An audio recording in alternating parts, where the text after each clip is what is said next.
más útil y siempre se va a indicar.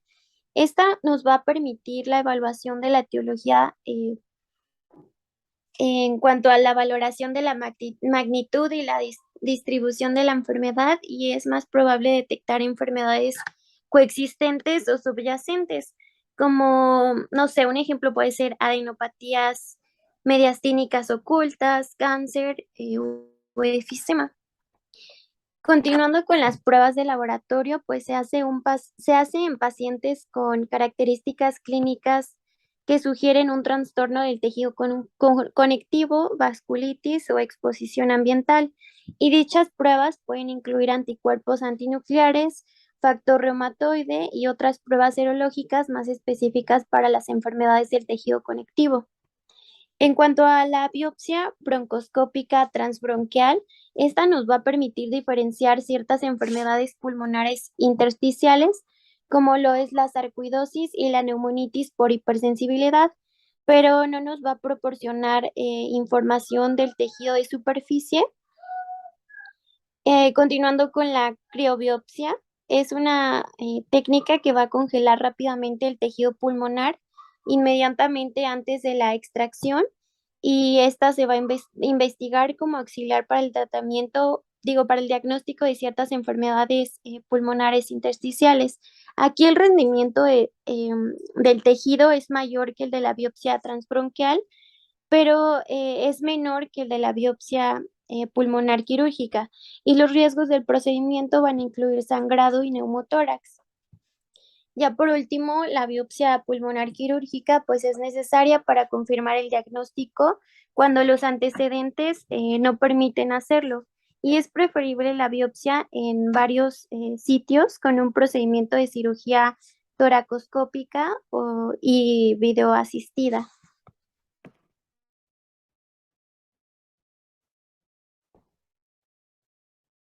En cuanto al tratamiento, pues este varía de acuerdo con el trastorno, pero se recomienda dejar de fumar para evitar la posibilidad de acelerar la progresión de la enfermedad y para limitar las comorbilidades respiratorias. Aquí los corticoides se recomiendan habitualmente para la neumonía organizada criptogénica, para la neumonía intersticial linfoidea y la neumonía intersticial inespecífica, pero no para la fibrosis pulmonar idiopática. Y el trasplante de pulmón puede recomendarse para pacientes seleccionados con trastornos terminales. Y bueno, aquí les dejé un cuadrito con la síntesis del tratamiento y pronóstico de cada uno de los subtipos histológicos que le mencioné. Y bueno, solo me voy a enfocar a lo que es la fibrosis pulmonar idiopática, que aquí el tratamiento pues sugiere la pirferidona o niftedanib y el trasplante de pulmón, que bueno, este ya les dije que únicamente va a ser para trastornos terminales, y el pronóstico pues va de 50 a 70% a los 5 años. Siguiente, por favor. Y bueno, la enfermedad pulmonar intersticial puede provocar una serie de complicaciones que ponen en riesgo la vida, y entre ellas se encuentra la presión arterial alta en los pulmones, que pues esto nosotros lo conocemos como hipertensión pulmonar.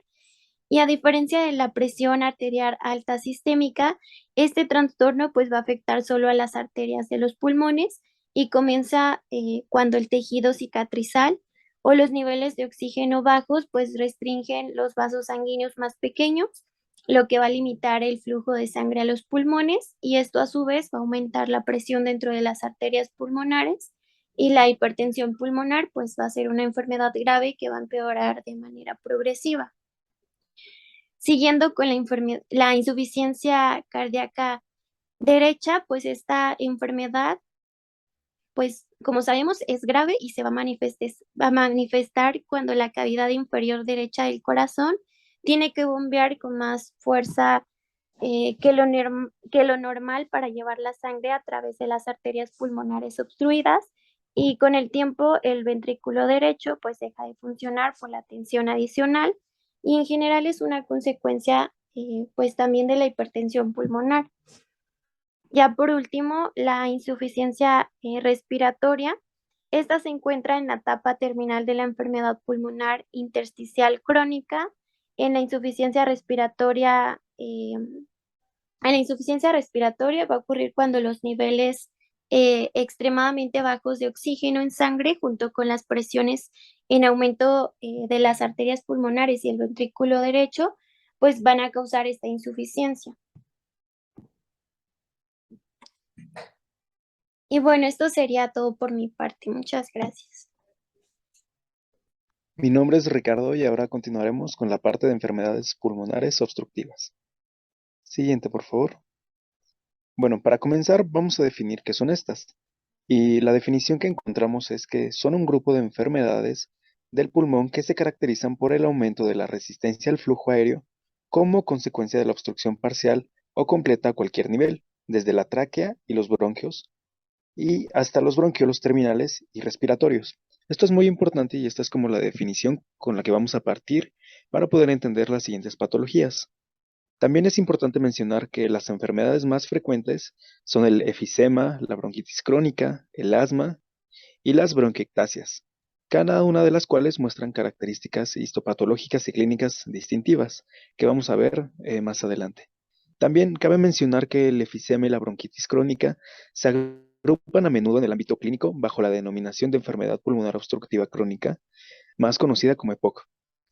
Lo que quiero decir es que el efisema y la bronquitis crónica, estas dos específicamente se consideran EPOC. Vamos a ver más adelante por qué. La siguiente, por favor. Bueno, aquí podemos ver una tabla que nos explica esquemáticamente cuál es la diferencia entre cada una de ellas, porque como vamos a ver, los síntomas y los signos pueden llegar a parecerse un poco y esto puede ser un poco confuso. Pero, por ejemplo, para el efisema, si hablamos de su localización anatómica, estaríamos mencionando en los acinos, que a diferencia de la bronquitis crónica que vamos a ver igual en esta parte, se sitúan en los bronquios. Para profundizar un poquito más, para tener un contexto general de la patología, vamos a mencionar igual que el efisema, la modificación o la patología que vamos a encontrar aquí es que hay un aumento del tamaño en los pasos aéreos y hay una destrucción de la pared. También por otra parte, se caracteriza específicamente por el humo del tabaco y el signo característico que tiene esta es la disnea. Por otra parte, la bronquitis crónica, encontramos una hiperplasia de glándulas mucosas con hipersecreción. Y la etiología aquí varía, porque aparte del humo del tabaco, se encuentran los contaminantes atmosféricos que están asociados a las personas que viven en ciudades con una alta densidad poblacional o con un estilo de vida no muy adecuado. Por otra parte, los signos y síntomas, de misma manera vamos a encontrar tos y producción de esputo. Igual, hay otras patologías que vamos a ver más adelante, pero esto solo es introductorio. La siguiente, por favor.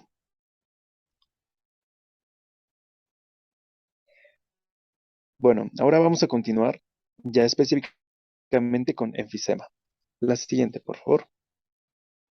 La definición para partir de aquí es que el enfisema se caracteriza por el aumento del tamaño irreversible de los espacios aéreos distales al bronquiolo terminal, acompañados de la destrucción de sus paredes sin fibrosis evidente. Esto es muy importante. Y bueno, podemos ver en la imagen de la derecha lo que les decía de que dependiendo de la parte anatómica que se ve afectada, es de la patología de la que vamos a estar hablando. También es importante mencionar que el efisema se clasifica según su distribución anatómica dentro del lobulillo. Hay que recordar que los lobulillos son los grupos de acinos y es la unidad respiratoria terminal. Y bueno, en función de los segmentos de unidades respiratorias afectadas, el efisema se clasifica en cuatro tipos principalmente, como vemos en la imagen, en centroacinar, panacinar, paraseptal e irregular. Y bueno, de ellos solo los primeros dos que acabo de mencionar provocan una obstrucción del flujo aéreo clínicamente significativo, lo que quiere decir que nos vamos a centrar en ellos porque realmente es los que podemos observar en la clínica, siendo los otros dos, el paraseptal y el irregular, un poco complicados de poder observar y esto es algo más como de estudio histológico. Por otra parte, el efisema centroacinar es la forma más frecuente y representa más del 95% de todos los casos clínicos significativos. lo que quiere decir que este es el más común, es en el que nos tenemos que centrar y el que vamos a encontrar usualmente. La siguiente, por favor. Comenzando con los tipos que acabo de mencionar, vamos a profundizar un poquito más en el efisema centroacinar.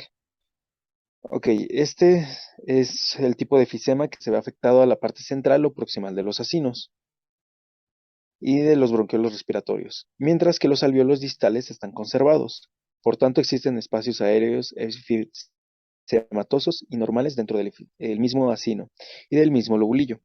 Esto es como la definición o de donde vamos a partir. También cabe mencionar que las lesiones son más frecuentes y normalmente más importantes en los lóbulos superiores, en particular en los apicales. Así que vamos a encontrar dañados estos principalmente. También es frecuente encontrar inflamación que rodea los bronquios y bronquiolos. En el efisema centroacinar grave también puede estar afectado los acinos distales, pero digamos esto ya es en etapas más avanzadas, lo que puede dificultar que la distensión con el efisema panacinar. Así que aquí puede haber un poquito de duda, pero es dependiendo de cómo esté el grado de daño que tenga el paciente. Y también es importante mencionar que el efisema centroacinar se presenta predominantemente en fumadores que ya llevan bastante tiempo, que ya son crónicos, y por lo mismo está asociado al EPOC. Lo siguiente, por favor.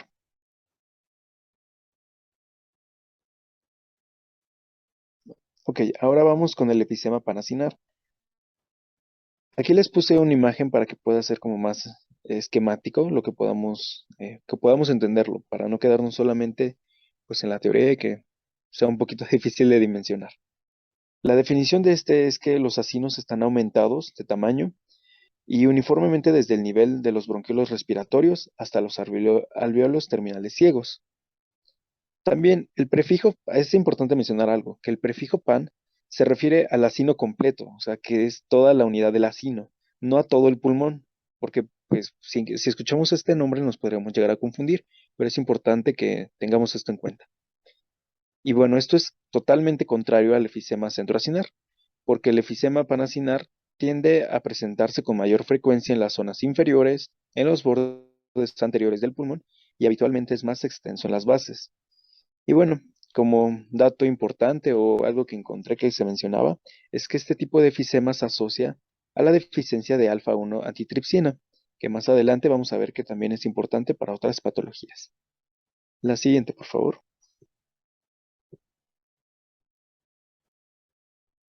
Bueno, aquí hay otro estudio de imagen contrastado para que podamos observar y que sea más visible. Ahora vamos con el efisema acinar distal, también conocido como paraceptal. Podemos encontrarlo de estas dos maneras, pero es indistinto. La definición es que en este tipo se ve afectado predominantemente la parte distal, mientras que la porción proximal del acino es normal. El efisema es más llamativo en las zonas adyacentes de la pleura, seguidas de los tabiques de tejido conjuntivo del lobulillo y los márgenes de los lobulillos. Toda esta definición lo podemos observar en la imagen como se encuentra más en los bordes. También cabe mencionar que se presenta adyacente a zonas de fibrosis, cicatrización y podemos llegar a encontrar atelectasia. Pero bueno, encontré que la atelectasia es variable. También es importante mencionar que es más intenso en la mitad superior de los pulmones. Y los signos característicos de esta patología, como para poderlo diferenciar un poquito más de las anteriores, es que son múltiples espacios aéreos continuos y aumentados de tamaño, que miden desde 0,5 centímetros hasta 2 centímetros. Pero bueno, igual encontré que en la bibliografía mencionaban de 1,5 a 2 centímetros y nos vamos a quedar con 2 centímetros de diámetro. Este crecimiento forma en ocasiones estructuras a modo de quistes, por lo que se pueden llegar a confundir. Pero bueno, esto es para tenerlo en cuenta. Y este tipo de efisema subyacente a muchos casos de neumotórax espontáneo en adultos jóvenes.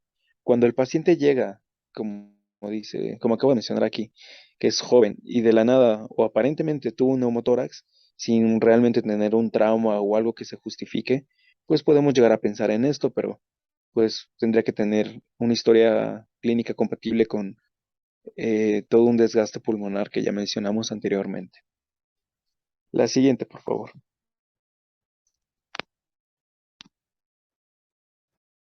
Bueno, una vez que ya vimos la clasificación del enfisema, vamos a mencionar un poco la patología, porque hasta este punto no, ya les mencioné que es el humo del tabaco, pero realmente no hemos profundizado.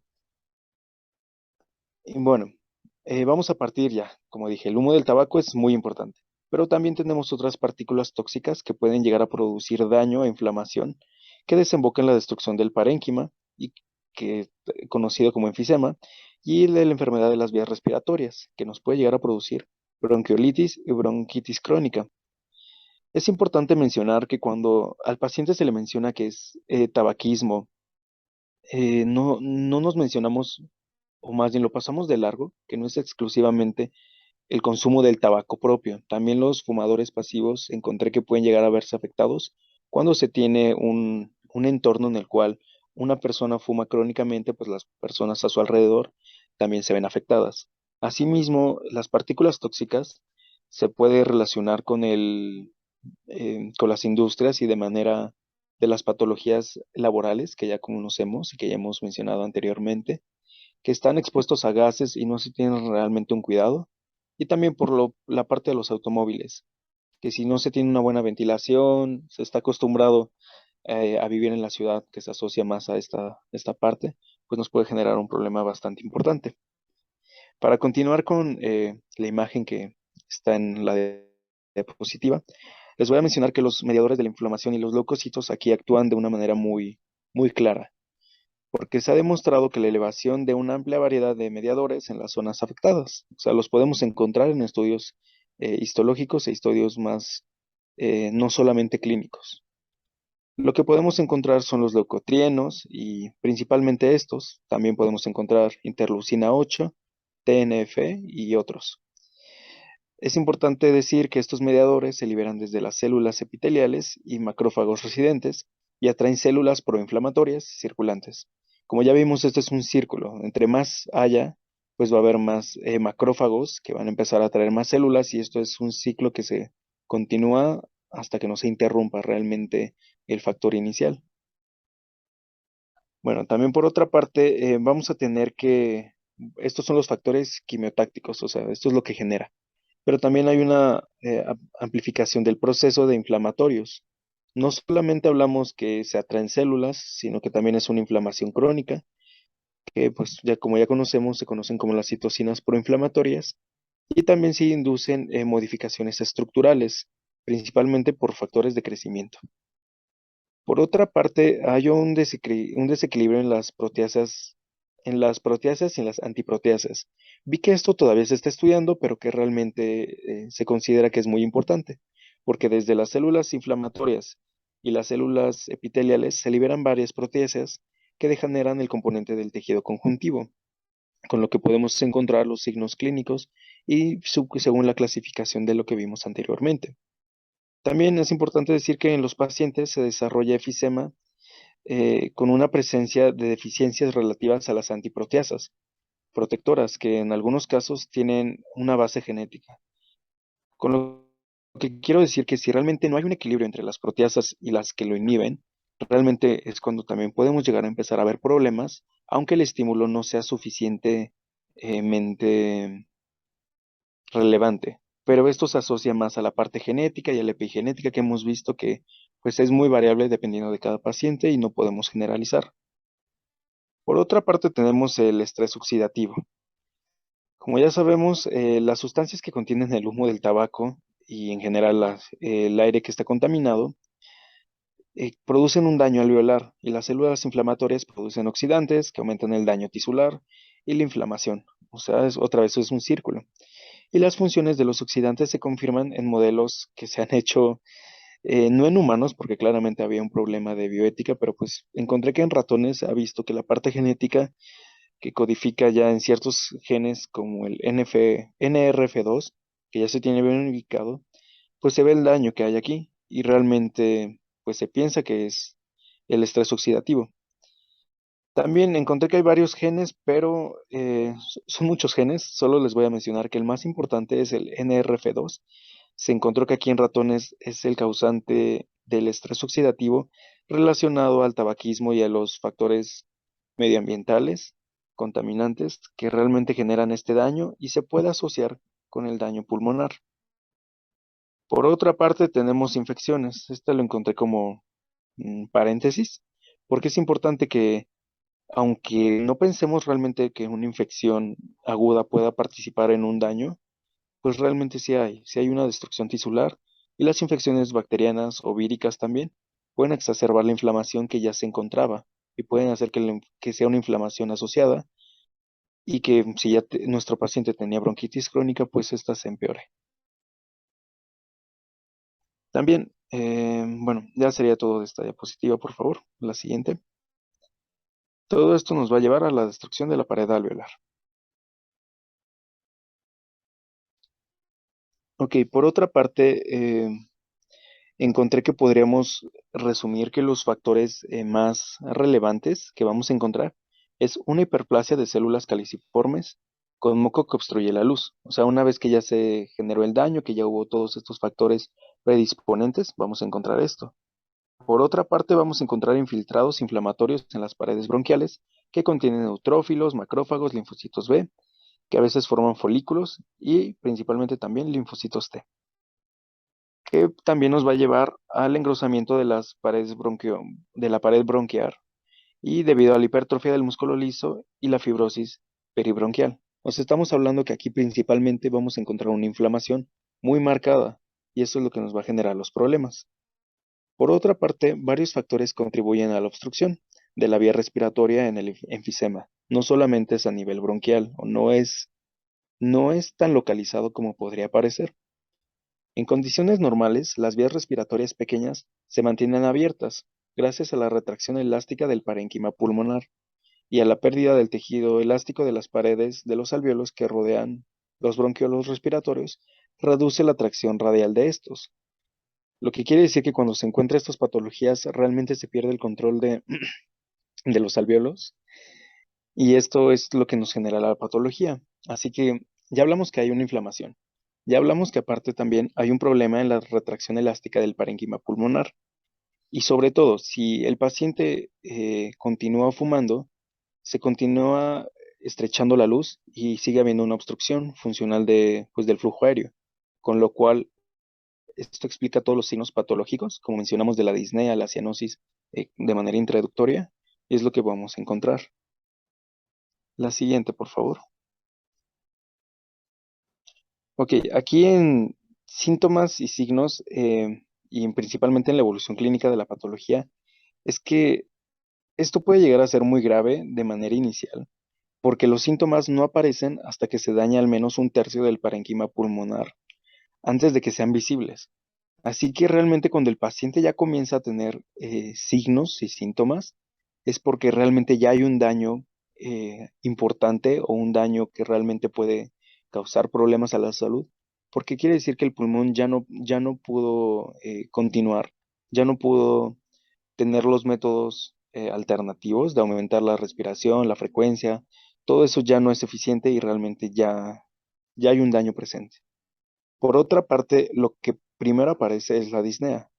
Empieza de manera abrupta, pero avanza sin detenerse. Una vez que comienza la disnea, como primer signo, es gradual. El crecimiento es gradual y realmente si el paciente no deja de fumar o sigue sin cambiar su estilo de vida y se sigue exponiendo a mm, a lo que le generó esta patología, pues va a continuar la disnea y va a ir empeorando.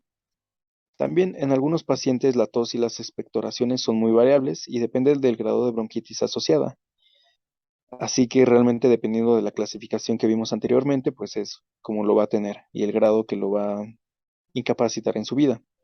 También se puede llegar a asociar a la pérdida de peso. Esto llega a ser frecuente en casos más avanzados, son personas adultas. Y también puede llegar a ser, aquí es importante diferenciarlo del cáncer oculto, porque realmente si vemos que nuestro paciente tiene una pérdida de peso sin querer llegar a esta, pues sabemos que esto es un signo de alarma para cualquier patología y se tiene que descartar que sea cáncer.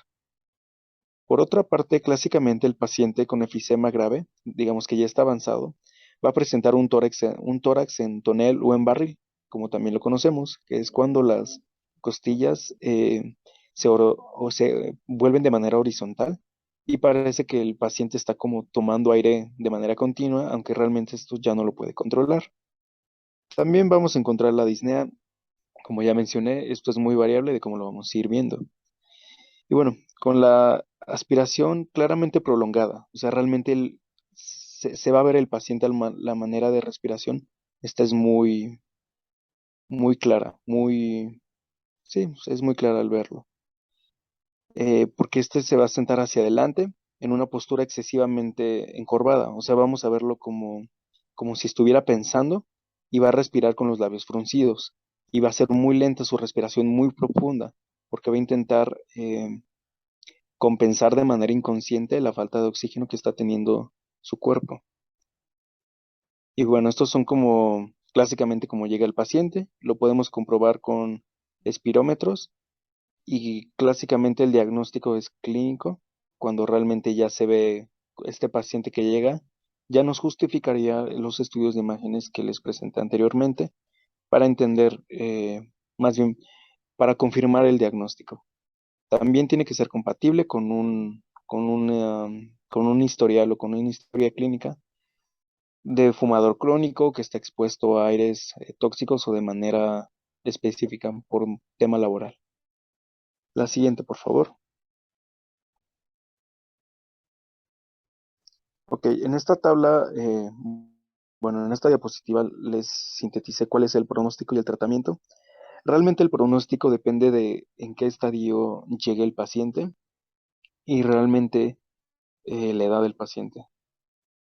La muerte en la mayoría de los casos de estos pacientes se debe a 4 puntos, que puede ser las enfermedades de las arterias coronarias, por lo que ya hemos visto en clases previas, que simplemente el hecho de fumar predispone a que haya un daño endotelial, con lo cual afecta principalmente a las arterias coronarias y que si realmente el paciente no tiene un buen seguimiento de su salud y tiene sobrepeso o dislipidemias, específicamente los LDL alto, pues puede generar un problema de las arterias coronarias, generando una trombosis.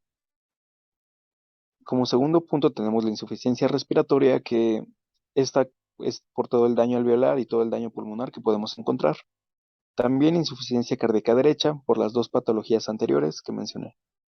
Y por último, el colapso masivo de los pulmones secundario a neumotórax. Aquí está mal escrito, así que no lo tomen en cuenta, pero esta es otra patología que podemos llegar a tener, como les mencioné en el enfisema de clasificación 4, cuando es un neumotórax espontáneo y si el paciente no es tratado de manera oportuna. Por otra parte, como tratamiento, principalmente es el abandono del tabaquismo, ya que si esto no se hace, como vimos, la disnea va a continuar y va a progresar y por lo tanto el pronóstico va a ser negativo. Encontré que también que la oxigenoterapia puede ayudar, pero esto es como soporte, esto no es que solo con este tratamiento el paciente vaya a mejorar, porque hablamos que de esto es una enfermedad crónica. Realmente no es algo que se pueda solucionar eh, cortando los estresores del cuerpo o que generó la patología, sino que esto es de tiempo. También se le pueden administrar broncodilatadores de acción prolongada, como corticosteroides inhalados, la fisioterapia, que está enfocado a que aumente la capacidad pulmonar. Y bueno, en casos muy específicos encontré que los trasplantes de pulmón se pueden llegar a dar y también resecciones, pero esto ya es en estadios muy avanzados y que realmente el paciente no, bueno, los tratamientos previos no están siendo efectivos y ya es como la última opción que se tiene y claramente si es que es candidato a recibir un trasplante. La siguiente, por favor.